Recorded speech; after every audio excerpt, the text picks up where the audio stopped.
నమస్తే అండి, నా పేరు డాక్టర్ గార్లపాటి శ్వేత. నేను ఒక కన్సల్టెంట్ డెవలప్మెంట్ పీడియాట్రిషియన్. ఎలాంటి పిల్లలు ఏ ప్రాబ్లమ్స్ డెవలప్మెంట్ పీడియాట్రిషియన్స్ దగ్గరగా చాలా కామన్గా కనిపించే ప్రాబ్లమ్స్ ఏంటి? ఒకటి ఆటిజం, హైపర్ యాక్టివిటీ. యూజువల్గా దీన్ని ఏడిహెచ్డి అంటారు. సో ఎంతమందికి అది ట్రూ ఏడిహెచ్డి? అండ్ స్కూల్లో లెర్నింగ్ ప్రాబ్లమ్స్. యూజువల్గా ఇవి 3 మనకి మోర్ కామన్గా కనిపించే problems. So autism is like ఇప్పుడు అందరికీ బాగా తెలిసిన వర్డ్ ఆటిజం. పిల్లలు అంటే ఆటిజం ఉన్న పిల్లలు ఎలా ఉంటారంటే, చుట్టుపక్కల ఏం జరుగుతుంది, నా చుట్టూ ఏం జరుగుతుంది, మా పేరెంట్స్ ఏం మాట్లాడుకుంటున్నారు, ఎవరు నాతో మాట్లాడడానికి వచ్చారు, ఇలాంటివి పట్టించుకోరు. సో వాళ్ళ కొన్ని వర్డ్స్, కొన్ని యాక్టివిటీస్ అవి ఇష్టం ఉంటాయి, అవే ఫ్రీక్వెంట్గా చేసుకుంటూ పోవడం. ఎవరైనా పిలిచినప్పుడు బై 2 years, యూజువల్గా 2 years దాటిన పిల్లలందరూ ఫస్ట్ టైం ఎవరైనా పిలవంగానే ఫస్ట్ టైంకి టక్ మనం తిరిగి చూడాలి. అలా కాదు, 3-4 సార్లు పడుతుంది మా బాబు మాట్లాడడానికి, లేకపోతే తిరిగి చూడడానికి.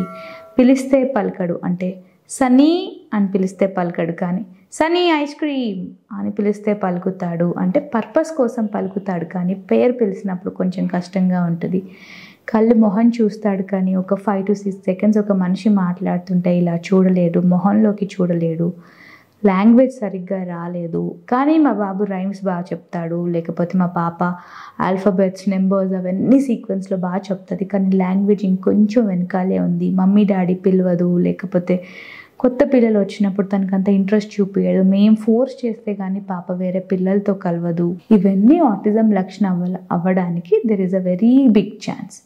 సో కామన్ పీపుల్ అండర్స్టాండింగ్ లాగా ఆటిజం అంటే కంపల్సరీ స్పీచ్ డిలే ఉంటుంది, అసలు వాళ్ళ నోట్ల నుంచి మాటలే రావు, ఇలా ఉండదు సిచ్యుయేషన్. చాలామంది పిల్లలకి లాంగ్వేజ్ రైమ్స్ అవన్నీ వస్తాయి. పేరెంట్స్ అర్థం చేసుకోవాల్సింది ఏంటి అంటే, స్పీచ్ అనేది వేరు, లాంగ్వేజ్ అనేది వేరు. ఇప్పుడు ఒకవేళ నేను కా బా చాపా కా అంటే అది నా స్పీచ్ అవుతుంది, కానీ అది నా లాంగ్వేజ్ అవ్వదు. ఎందుకు అంటే లాంగ్వేజ్ ఎప్పుడు కమ్యూనికేట్ చేయడానికి, వేరే వాళ్ళకి ఏదో ఒకటి చెప్పడానికి ఉండేదే లాంగ్వేజ్. సో లాంగ్వేజ్కి డిలే ఉంటుంది. కంపల్సరీ గుర్తుపెట్టుకోవాల్సింది 2 years వచ్చేసరికి 2 మాటలు కలిపి బాబు గారు కానీ పాప కానీ మాట్లాడాలి. అంటే అమ్మ బిస్కెట్, లేకుంటే బిస్కెట్ ఇవ్వు, ఇది ఒక 2 years చైల్డ్ మాట్లాడాల్సిన లాంగ్వేజ్. అదే 3 years వచ్చేసరికి అమ్మ నాకు బిస్కెట్, లేకపోతే అమ్మ ఇక్కడ బిస్కెట్, లేకపోతే అమ్మ బిస్కెట్ ఇవ్వు, ఇలా 3 మాటలు కలిపి మాట్లాడితేనే అది ఒక 3 years బాబు పాప లాంగ్వేజ్. రైమ్స్ కానీ, మనకి ఆల్ఫాబెట్స్ కానీ, నెంబర్స్ కానీ, కలర్స్ కానీ, ఇవన్నీ లాంగ్వేజ్ కాదు, ఇవి జస్ట్ స్పీచ్. ఆటిజంలో చాలామంది పిల్లలకి ఇవన్నీ నార్మల్ ఉంటాయి, ఓన్లీ కమ్యూనికేషన్లో డిఫికల్టీస్ ఉంటాయి. సో డెఫినెట్గా speech delay is not a compulsion with respect to autism. Speech delay is a part of autism. So madam, అలా డౌట్స్ ఉన్నప్పుడు ఏం చేయాలి? అలా డౌట్స్ ఉన్నప్పుడు కంపల్సరీ ఇలాంటి డౌట్స్ ఎవరు రేస్ చేస్తారంటే, యూజువల్గా పేరెంట్స్ కానీ మదర్కో ఫాదర్కో మా బాబు వేరే పిల్లల్లాగా లేడేమో, లేకపోతే ఒక పీడియాట్రిషియన్ వ్యాక్సినేషన్ విజిట్స్కో, కోల్డ్కో, కాఫ్కో తీసుకువెళ్ళినప్పుడు కొంచెం బాబు డిఫరెంట్గా ఉన్నాడు, నాతో కమ్యూనికేట్ అవ్వట్లేదు, బెటర్ ఒక డెవలప్మెంట్ పీడియాట్రిషియన్ దగ్గరికి తీసుకువెళ్ళండి అని చెప్పడము.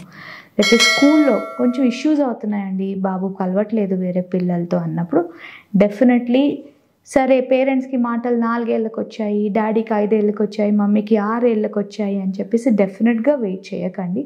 కంపల్సరీ, ఎందుకంటే 4th yearలో మాటలు తెప్పించలేకపోతే తర్వాత మనం తెప్పించలేకపోవచ్చు కూడా. స్పీచ్ థెరపీకి వేసేస్తాము. ఎందుకు ఒక డెవలప్మెంట్ పీడియాట్రిషియన్ని మనం మీట్ అవ్వాలి అంటే, ఆటోస్ అంటే వాళ్ళలో వాళ్ళు విత్డ్రా అయి ఉన్నారు కాబట్టి ఇంకొకరితో మాట్లాడడం ఎందుకు, నేను ఇంకొకరితో ఎందుకు మాట్లాడాలి, నాకు సంబంధం లేదు అన్నట్లు ఉంటాడు. సో బేబీకి నేను ఎందుకు కమ్యూనికేట్ అవ్వాలి అనే తెలియదు. ఎందుకు కమ్యూనికేట్ అవ్వాలి అని తెలియకుండా మీరు స్పీచ్ థెరపీలో జాయిన్ చేసి ఎలా కమ్యూనికేట్ అవ్వాలి అని మీరు చెప్పలేరు. So autism treatment is not equal to speech therapy alone. It needs much of evaluation. కొన్నిసార్లు మన స్పీచ్ థెరపీ ఇవ్వకుండా కూడా పిల్లలు ఇంప్రూవ్ అయిపోతారు. సో స్పీచ్ థెరపీ డైరెక్ట్గా ఒక థెరపిస్ట్ దగ్గరికి తీసుకొని వెళ్ళి ట్రీట్మెంట్ చేపిస్తే మీకు 100% ట్రీట్మెంట్ ఆఫ్ ఆటిజం అనేది జరగదు. ఈ వీడియో కనుక మీకు నచ్చినట్లయితే లైక్ చేసి, షేర్ చేసి, కామెంట్ చేయండి. మా ఛానల్ని సబ్స్క్రైబ్ చేయడం మాత్రం మర్చిపోకండి. Thanks for watching.